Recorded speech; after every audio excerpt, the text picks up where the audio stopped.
Я видел Валибая, я видел его на белом коне, он встретил моих ангелов, те, которые рядом со мной. Во время войны, когда мой муж был на фронте, я увидела сон. Валибай мне прямо в руки дал цветок. Я обрадовалась, это к добру. Значит, муж вернется невредимым. Так оно и вышло. Он такой высокий, чапан был одет на нем. И руки у него так вот скрещены были. Стоял на койке, смотрел. Я просто испугалась. Неожиданно это было. Я одна была там, в доме. Закрыла глаза, помолилась, открыла, его нету. Я думаю, те люди, которые в измерениях своих спускаются на землю свою и общаются с такими людьми, как мы, я думаю, Это арвахи. Именно они за мной, они меня защищают. Они как обереги мои.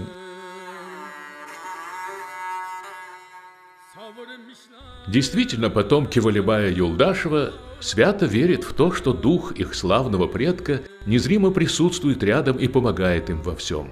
Каждый год в его честь они дают назер, поминальный обед, на который обычно стекается вся округа. Этой осенью стол в Жаркенте накрывали прямо во дворе Валибаевской мечети. Имя его освящено легендами. Каждый из присутствующих здесь может рассказать свою необыкновенную историю о Юлдашеве. Ныне ему исполняется 170 лет. Почему уйгуры вспоминают его с таким почтением и восхищением? Чем он пленил их сердца, что по сей день о нем творят мифы и слагают предания? Отчего так происходит? В какой-то степени он же оставил какой-то след, наверное, доброты, милосердия, что о нем народ помнит. Не забывается. Идет из поколения в поколение. от отца к сыну, то, что вот был такой великий человек, был такой великий человек. Отец рассказывает с таким огоньком в глазах. Вот он до того верил в это. Именно это привело к тому, что вокруг Валибая ходит слишком много легенд. Разные байки, разные легенды, то, что говорят о нем, это говорит о том, что люди его любили.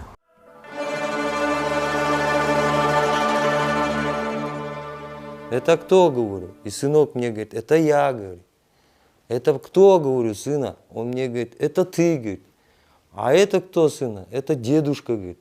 А это кто? Это прадедушка. А это кто? Это Вилибай, говорит.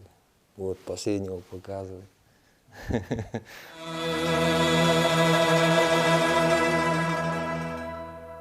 Которые лапти он носил, эти вот на работе, он долгое время, кажется, сохранил их. И когда он разбогател очень, вот эти свои лапти повесил над дверью у входа. И когда огромного роста он выходил через небольшую дверь, это чорох били его по голове, и он каждый раз оглядывался и говорил этим сапогам, что несмотря на то, что хоть каким бы ты ни стал богатым, не забывай своих прошедших тяжелых дней, какие бы они ни были. Он в детстве очень много бедства перетерпел.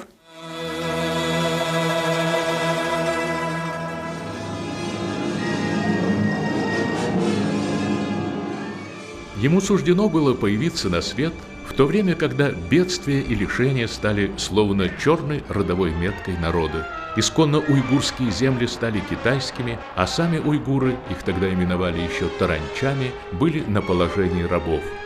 В документах Илийского султаната есть такие строки: «Невыносимые притеснения от китайцев, властвовавших над нами более сотни лет, заставили нас для спасения своих жен, детей и родных от погибели восстать против них».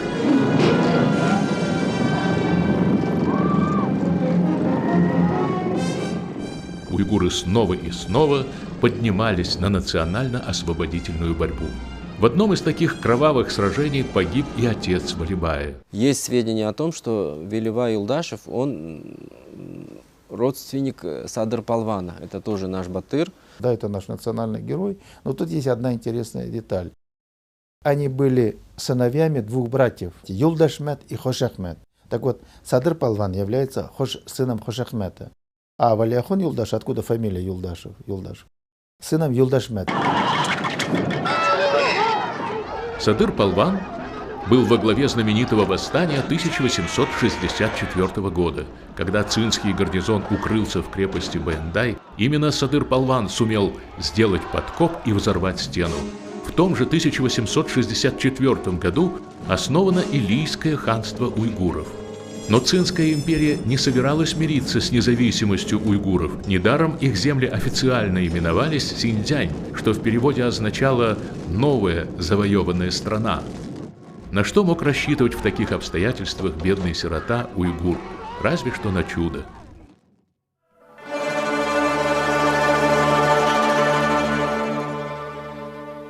О кісі кішкентай уақытында папасы қайтыс болады, Вәлбай атамыздың. Мамасы білән қалады. Қурай әкеліп, Валибай был совсем маленьким, когда умер его отец. Они остались вдвоем с матерью. Жили тем, что он собирал хворост. Часть шла на продажу, часть на растопку и приготовление пищи. Как-то, возвращаясь вязанкой хвороста, он встретил белобородого старика, к тому же одетого во все белое. Старик говорит ему: «Раскрой ладони, дам тебе, сынок, свое благословение. Пусть Аллах тебя направит, Хызыр поддержит, чтобы будущее твое было светлым и цветущим, семейное счастье полным, чтобы возглавил ты свой народ и стал его избранным сыном. Аминь». Валибай разнял ладони, а старик словно растворился в воздухе. С той поры он день ото дня стал расти и богатеть.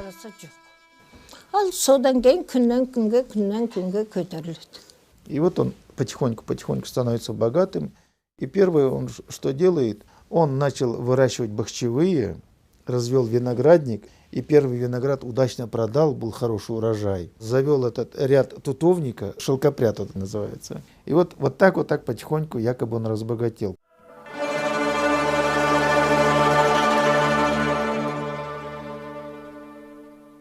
Он был не просто богатым, а сказочно богатым.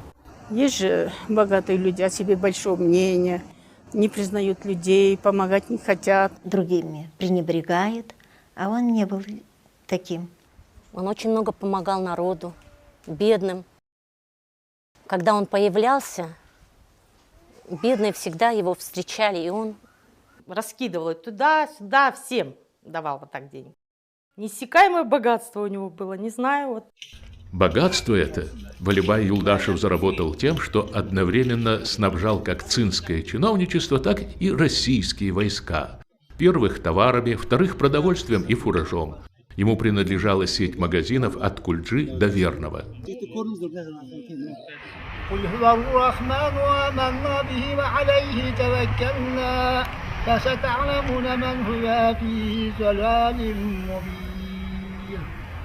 قل رأيتم إن أصبح ماؤكم غورا فمن يأتيكم بماء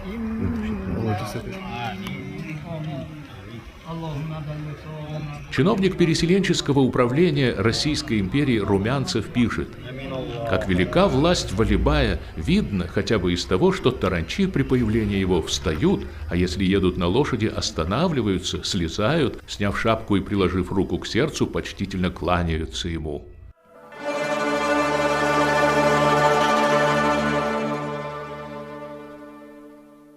Царскому правительству было выгодно переселить громадное количество уйгурских семей в Илийский край, и чтобы кто-то это массовое переселение возглавил. И таким человеком стал Валиахан Юлдашев. Громадные деньги ему предлагает царское руководство. Пекин предлагает еще большие деньги. 1 000 000 золотом царская Россия, 1 000 000 золотом китайская сторона. Но Валиахан Юлдашев сделал выбор, видимо, грамотный выбор. Когда Китай предложил деньги, он просто предложил деньги. Когда царская сторона предложила этот 1 000 000, она предложила ему перспективные проекты. Справедливости ради добавим, цинское правительство предлагало Юлдашеву не только деньги, но и намеревалось сделать его наместником Илийской и Кашгарской провинций с потомственным правом. По взаимному договору двух империй Кульджинский край с 1871 по 1881 годы был передан во владение России. 10 лет истекли, Кульджа вновь становилась китайской. У жителей края было право выбора подданства. Китайские чиновники распространяли листовки с призывом оставаться. Багдыхан всех подданных любит как детей, посему им лучше оставаться на прекрасных местах, где они родились. Что было делать? Неизвестность порой пугает больше, чем смерть. Было смятение умов, и, в общем-то, народ не находил, может быть, ответа на вопрос, что дальше. И вот он смог подняться над всей этой суетой и правильно распорядиться своими деньгами, может быть, и талантом провидения, и направить народ туда, куда, в общем-то, было бы ему лучше. Это не просто подойти, допустим, сказать: пойдемте, я вам дам хорошие земли, и все стали и пошли. А люди же поверили, что они бросили свои насиженные места, пошли осваивать новую территорию. Это значит вера, в первую очередь, что народ ему поверил. Переселение уйгуров в Семиречье происходило в течение 1881-84 годов. В Казахстан пришли 45 370 человек. Впрочем, не будем обольщаться насчет доброго жеста царского правительства.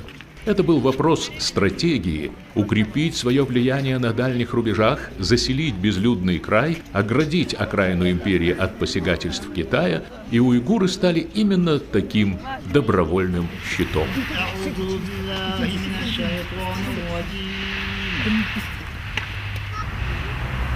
قالوا إنا تطيرنا بكم لئن لم تنتهوا لنرجمنكم ولا يمسنكم منا. Эта притча, в общем-то, как будто бы Веливаю и Юлдашеву сказали: вот ты садишься на телегу от верного, и куда ты доедешь как можно дальше, где ты захочешь остановиться, там и мы проведем границу. И вот одни говорят, что ну не доехал до Кульджи, или до Пекина, или до Урумчи. Но я считаю, что от верного он проехал довольно далеко, если вот иметь в виду Джаркент. Жар — это русский, это утес. На утесе стоит. Кент — это пост. Вот разрешение взял, там город построить. На месте Жаркента ничего не было, голая степь. И вот так потихоньку это место стали обживать.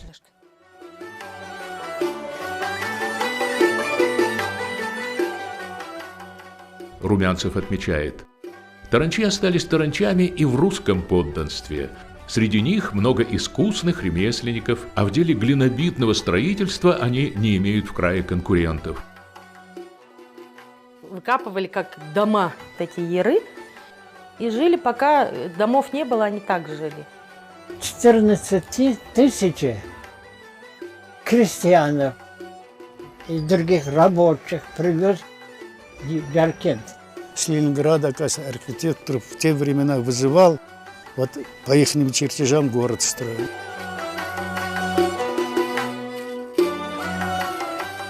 В Жаркенте необыкновенно широкие улицы. Говорят, их проектировали по подобию петербургских. И очень много, по-моему, в этом городе, что связано с ним. Те же вот эти вот деревья в нашем городе.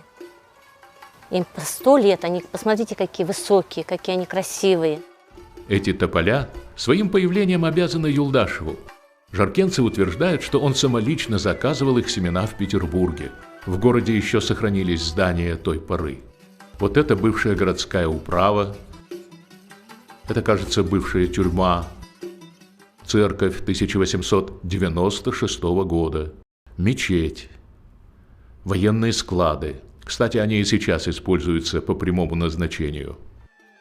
Город, стоящий на шелковом пути, развивался бурно и динамично. Торговля и предпринимательство были главным занятием местных жителей. Следом шли ремесленники, сапожники, портные, жестянщики, мыловары, цирюльники, пельменники. Кстати, по части сервиса таранчам в крае не было конкурентов. Потом строители и арбакеши, возчики-клади. Действовал пивоваренный завод, строилась табачная фабрика. Переселенцы основали в Семиречье свыше 80 населенных пунктов, в том числе 4 слободы в городе Верном, нынешнем Алматы. Исследователь Виноградский отмечает: таранчи смышленны, находчивы и умны, необыкновенно настойчивы в своих начинаниях. Это они блестяще доказали при прорытии оросительных каналов на отведенных им землях.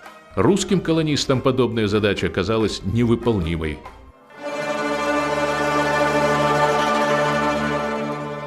Это очень красивая байка, она имеет почву под ногами. Из Верного приезжают именитые инженеры, надо пустить воду в Карам. Десятки тысяч дихкан роют канал вручную, и все, вода не пошла. Валиахун сам, говорят, приехал в сопровождении огромной свиты сюда, в Карам. Стоят чиновники царские, много их, и в шоке. Ну что, мол, этот дихканин, тут такие умы, мол.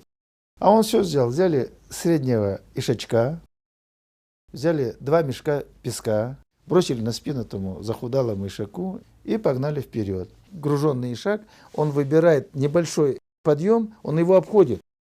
Ишак выбрал тот путь, когда канал вырыли по тому пути, который прошел этот груженный ишак, вода пошла. Вот так родился знаменитый Карамский канал.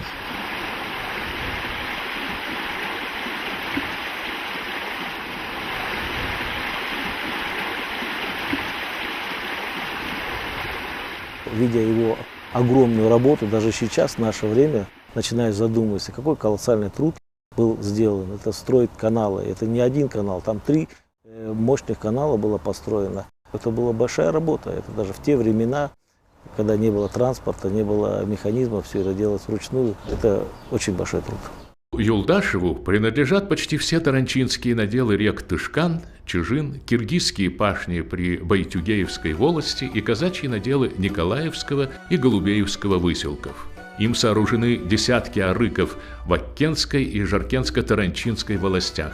Кстати, некоторые из тех каналов действуют и поныне. К примеру, вот этот усовершенствованный Бабелянский протяженностью почти 40 километров.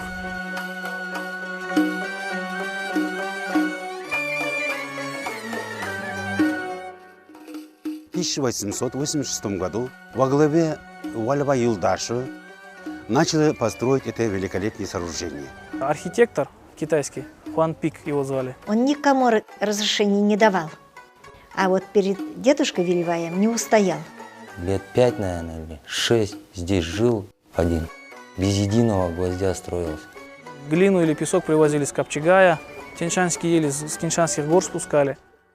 Архивы сообщают, что возведение ее обошлось в 200 тысяч рублей золотом. 75 плотников обрабатывали и готовили дерево для постройки. Остов здания составляли 122 столпа, которые соединялись без помощи гвоздей системой балок и насадок. Но люди роптали, почему так долго строится. А мастер... Он был очень старым. Они боялись, что он раньше времени скончается. Он, если умрет, сколько лесу пропадет. Давай скажем ему, чтобы он ускорил. И быстро-быстро построили мечеть. Вернулся в Китай, а этому строителю, или как, говорят, отрубили руки. Так это или нет, доподлинно неизвестно, о судьбе архитектора мы не нашли никаких данных. Жаркенцы утверждают, что таких мечетей в мире всего 3. Ныне этот памятник зодчества охраняется государством и включен ЮНЕСКО в список всемирного культурного наследия. Когда он строил эту мечеть, каждой этой перекладине он привязывал кусок материи для того, чтобы тот человек, который поставил эту перекладину, чтобы он взял этот подарок. Кроме того, что строил, спонсировал, он еще думал о том, чтобы этот человек сделал эту вещь с душой. Мечеть открыла свои врата в 1892 году. Над порталом арабской вязью по приказу нашего героя вывели следующие слова: «Если вы хотите знать хозяина этого величественного здания, то им являюсь я, Валибай Юлдашев». Видишь своими глазами, что действительно есть каналы, есть села, есть город, есть мечеть. Это факты. Не столько легенда, сколько факты, что это все есть, это существует. И вот это мне больше всего нравится. Я его воспринимаю как созидателя. Смог создать, считайте, новые места для уйгуров. Скажем так, как бы вторую родину им открыл. Вторая родина для нынешних потомков Юлдашева стала единственной. Благодаря ему уйгуры обрели родину, на которой они не чувствуют себя париями.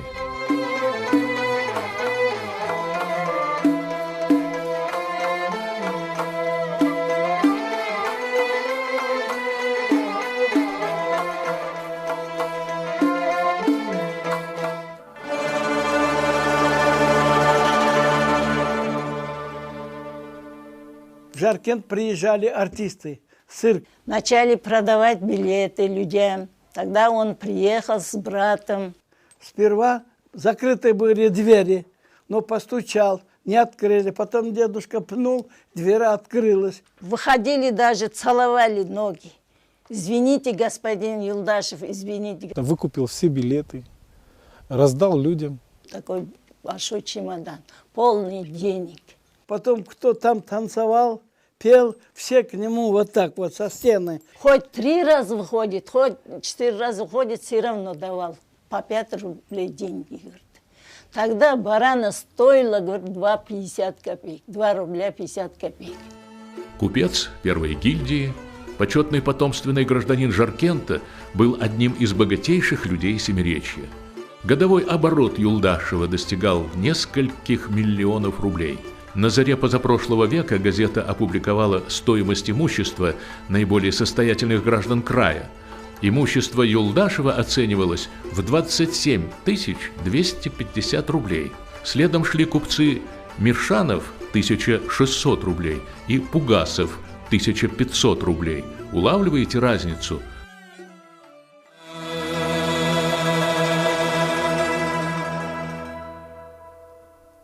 В Алмате, в Семиречье не хватало угля, если и был, то завозной, карагандинский, ридерский, но опять же дорогой. А тут кульжа, а в кульже комковой угор, ну бери не хочу. И вот он предложил, и ему поверили, поручили хорошего инженера из Петербурга, и они в Англии заказывают первый пароход. Судоходство по Или Юлдашев действительно наладил. В мае 1893 года пароход доставил в Кульджу 20 тысяч пудов хлеба и 20 мая вернулся в Илийск, груженный углем с копий, принадлежавших опять же самому Юлдашеву.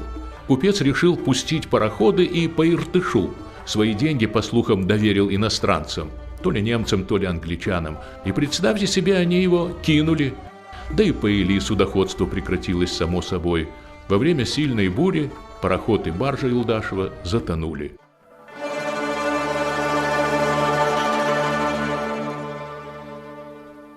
После пятничного намаза, вот у своей знаменитой мечети, он выходил, за ним шли 2-3 приказчика, в корзинах были деньги, могли быть небольшие подарки, но очень много всего. И это все раздавалось. И сколько человек приходит, всем дает. Сколько у него детей, всем дает. Поэтому некоторые вот так делали, как будто у него детей есть маленькие. Одна подошла молодая женщина с ребенком. И раз, когда наклонилась, хотела отдать вот предпочтение этому человеку, у нее упала эта кукла. А те, которые в визире стояли, обиделись, что это такое, мол, обманываете. А дед, хотя и видел, ничего не говорил, ему еще больше давал. Потому что она нуждается. Он знал хлеб сиротства и нужды, потому в неурожайные годы безвозмездно платил оброчные подати за всех в округе. Он был самым крупным торговцем и предпринимателем в здешних краях. Имел торговое дело в Кульже, занимался поставками хлеба, фуража, мяса в войска. Нажитый капитал стал вкладывать, как модно у нас ныне говорить, в прорывные проекты, в горные разработки, в добычу золота. Когда в 1912 году в Верном появился первый автомобиль, Юлдашев хотел купить несколько машин и наладить рейсовые сообщения между Пишпеком, Верным и Ташкентом. Обоз из Верного в Ташкент тогда шел почти 20 дней. Но проблема была с заправками. Бензин в то время продавали исключительно в аптеках, как наружное средство. Своих работников сперва сажал, начинал кормить. Вместе с ними кушал с общего котла. Накормил и вместе с ними. А рыки копал, прям вот как дихканин настоящий. Там сено косить. Труда не боялся. Потому что он среди народа жил, он не отчуждался. Но о своей выгоде и пользе Юлдашев тоже не забывал. А то с чего бы взяться миллионом? Юлдашев платил государственные подати за земляков, которые не в состоянии были это сделать сами, и орошал их земли. За это брал половину урожая. Как только заканчивалась молодьба, приказчики бая шли на ток и штемпелем с надписью «Валихан Юлдашев» опечатывали весь урожай. Все это выгодно было, потому что он очень дальновидный политик. Если это невыгодно сегодня, он завтра это приносит большие плоды. Сегодня он им раздает скотину, а завтра он получает продукцию мяса. Только благодаря таким людям, как Валиахон Юлдашев, процветали эти края, народ жил в достатке, и серые и убогие, они всегда находили поддержку таких людей, как Валибай Юлдашев. Газета «Новое время» в 1900 году писала: «В кульжинских переселенцах мы встретили людей труда, трезвой и честной жизни. Историк подтверждает, уйгуры – трудолюбивый, энергичный, предприимчивый народ, который умеет извлекать достаточные для безбедного существования доходы. Главное их занятие – земледелие. Таранчи не только хлебопашцы, но и садовники, огородники – это мирный народ». Валибай Юлдашев, в общем-то, не обошла ни одна царская награда. На груди его огромный иконостас. Вот мы до сих пор не знаем, за что Николай вот это ордена дал. Вот однажды я сидел, смотрел телевизор, у него тут верхний крест, самый верхний крест. Что за крест? Их было выпущено 4 штук, выданы. Всего 4 штук выданы. Суворову, Кутузову, еще кому-то. Вот 4-й до сих пор они ищут у кого этот орден. И я прибежал домой. Где-то я смотрел. И смотрю, у него висит этот крест. Анна на шее, это я там прочитал, говорит о том, что все прямые потомки, они становятся российскими дворянами. Так что мы это российские дворяне в Кыргызстане. Орден Святой Анны, один из высших российских орденов, вручался за правду, благочестие и верность. Китайцы за заслуги перед цинской династией наградили его орденом Двойного дракона. Юлдашев входил в узкий круг самых именитых людей Семиречья. На этом снимке он рядом с Захаром Морозовым, родным братом того самого Саввы Морозова. А вот тут свой среди местной казахской и киргизской знати.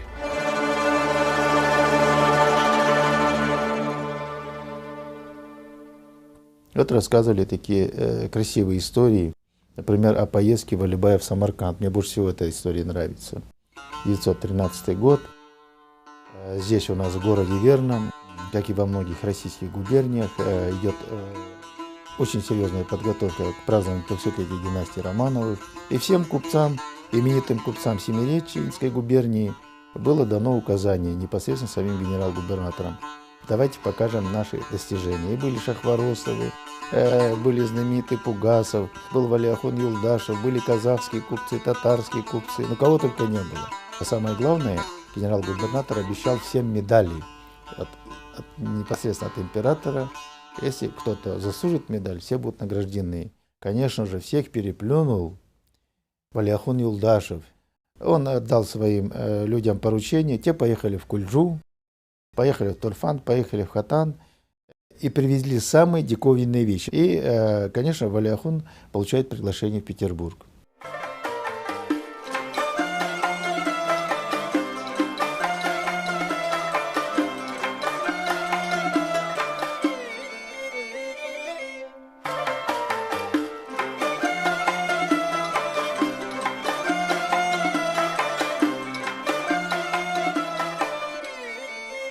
Трехсотлетие дома Романовых праздновалось пышно и, как положено, с имперским размахом и шиком. Официальное празднование началось в Петербурге. Невский проспект, по которому царская процессия двигалась к Казанскому собору, был забит до отказа. В первом ряду были члены императорской фамилии, иностранные послы, министры и депутаты Думы.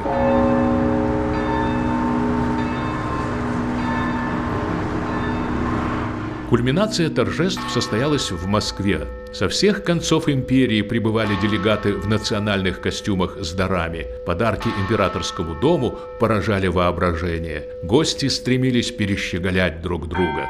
От казахов была подарена роскошная, невероятно красивая юрта со всем убранством. Ну, представляете, что такое казахская юрта со всем убранством. А что делает Валиахон? Он просит соизволения у императора подойти к императрице, вручить ей подарок, а не императору. Подходит с небольшой коробочкой к императрице. Маленькая коробочка. Ну, что могли подумать окружающие? Ну, наверное, невероятный какой-нибудь бриллиант, рубин, в конце концов. Валях, он открывает коробку, и из коробки буквально выпорхнуло что-то такое невероятное, легкое, пушистое. А потом, когда разобрались, что это платье, императрица была в таком восторге, и она говорит, чтобы изволил сударь Валиахон Юлдашев, а он мечтал попасть в Самарканд. Понятно, что государыня удовлетворила его просьбу, и вот он едет в Самарканд.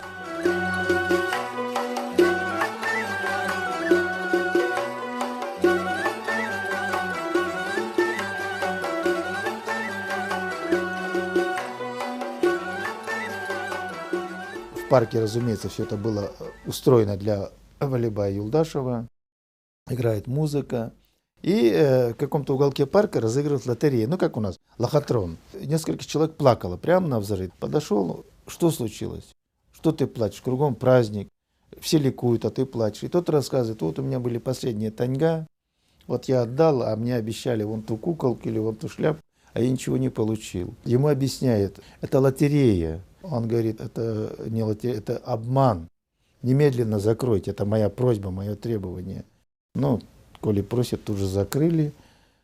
И он говорит генерал-губернатору, который его сопровождал в Туркестанском крае, я хочу накормить этот народ. Объявите, 2 дня все бесплатно должно быть в этом парке. И 2 дня самаркандский люд, первый день ели те, кто, видимо, в парке, мы так старики, а на второй день не могли попасть в этот парк. То есть уже весь Самарканд знал, что приехал какой-то Валиахон, очень богатый человек, богаче Ахпаршадан, то есть богаче белого царя. Богаче царя Юлдашев, конечно, не был, хотя судьба к нему оказалась куда более милостивой, нежели к Николаю II. Закат империи был неминуем, но Юлдашева это уже не коснется.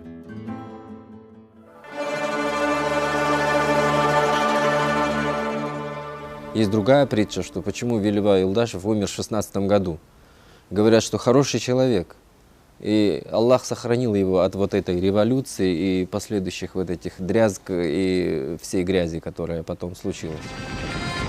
Наверное, ему и в самом деле повезло. Он умер в возрасте 77 лет, в окружении родных и близких. Хоронил и оплакивал его весь Жаркент. Впрочем, не только Жаркент, вся округа пришла проводить в последний путь своего бая. Земляки возвели над его могилой великолепный мазар. Атамыз өзіге күмбез дейміз ғой. Күмбез қып, сондай кірпіштерден салып, сондай үлкен жасаған. На могиле деда Валибая воздвигли огромный мазар с кумбезом. А в 1937 году его объявили чуть ли не фашистом. Мазар разрушили, и из этих кирпичей стали строить общественную баню в Жаркенте. Только возвели стены, как одна рухнула, и сразу 5 человек придавило. Кто-то сказал, неспроста, ведь это кирпичи с могилы такого великого человека. Но этим словам не вняли, не так, мол, стали заново строить. По 2-й раз баня 7 придавила. 3-й раз начали возводить, 11 человек остались под рухнувшими стенами. А 1 человек решил из этих кирпичей сложить в доме печь. Сложил, растопил, и только сели обедать, как печь взорвалась. Вся семья погибла. Вот, значит, какое свойство было у деда.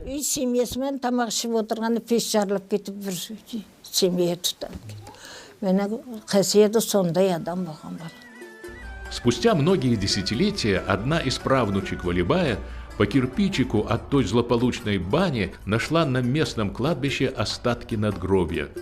Потомки Юлдашева обратились к местным властям с просьбой разрешить им построить новое ограждение могилы. Сначала им не позволили. Спустя год, когда приближался юбилей Жаркента, спохватились. Как-никак, речь идет об основателе города.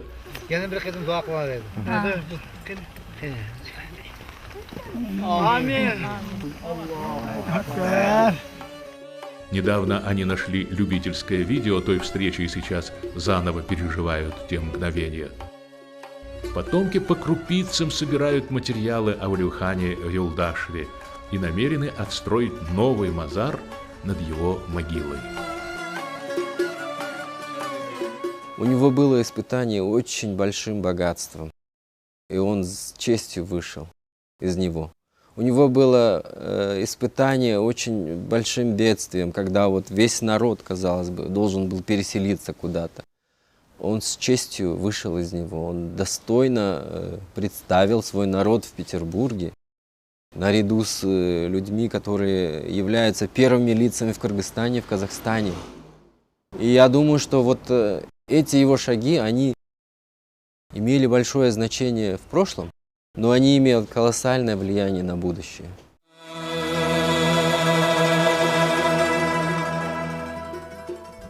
Город, который основал Юлдашев на пустом яру, ныне живет, здравствует и процветает.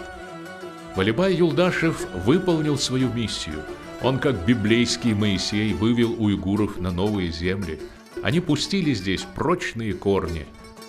Одну из местных улиц несколько лет назад назвали его именем. На память о себе Юлдашев оставил уникальную мечеть, действующие каналы и настоящий город.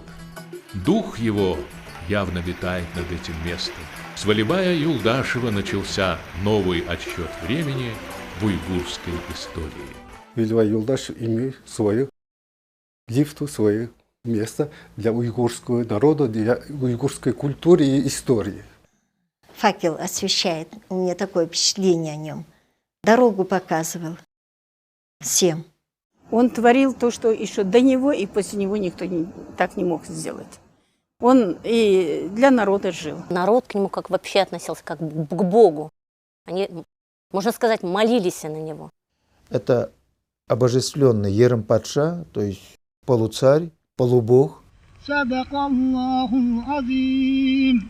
سبحان ربك رب العزة عما يصفون وسلام على المرسلين والحمد لله رب العالمين آمين الحمد لله رب العالمين والعاقبة للمتقين ولا عدوان إلا على الظالمين والصلاة والسلام على رسولنا محمد وآله وصحبه أجمعين.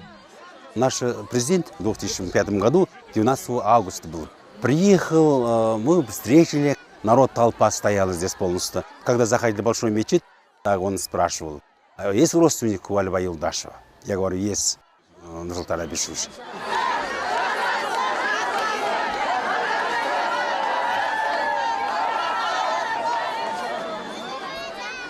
Үлкен тарихи мағынасы бар қалада тұрып жатқан Вы прекрасные люди и живете в городе огромного исторического значения.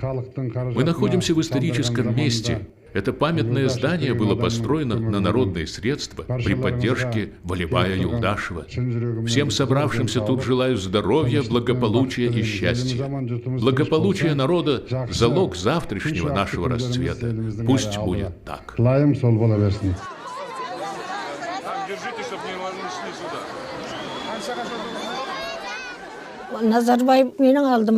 Назарбаев подошел ко мне, пожал руку и спросил: «Апа, а вы кем приходитесь Валибаю?» Я ответила: «Сынок, я самая старшая внучка того, кто возводил эту мечеть. Правда, теперь она не та, что прежде. Кирпичи старые, обветшала». На что президент сказал: «Я много мечетей видел в мире, но подобной не встречал.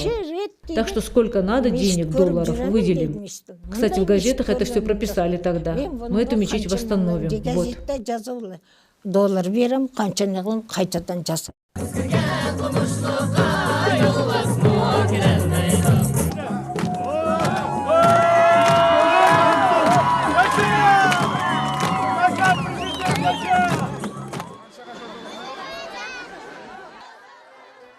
Мы гордимся нашим прапрадедом, потому что что-то хорошее от него продолжается. Вообще мы, Юлдашевы, мы все очень похожи на дедушку. Частицу своей души оставил всем, своим потомкам. Дай Бог, чтобы у меня в сердце он был вечно. Предки. Мы это дело уважаем предков, уважаем стариков. Будут уважать нас наши дети, наши внуки. Ну, здесь Чингиз Айтматов хорошо сказал. Надо помнить свое прошлое, тогда будущее будет прекрасным.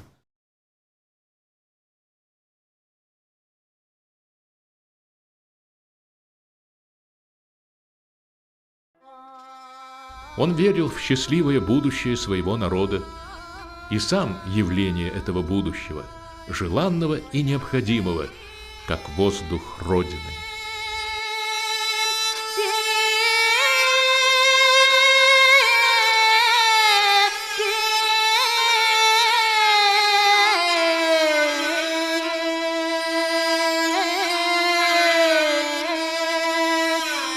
Рамазаны хайыр бар.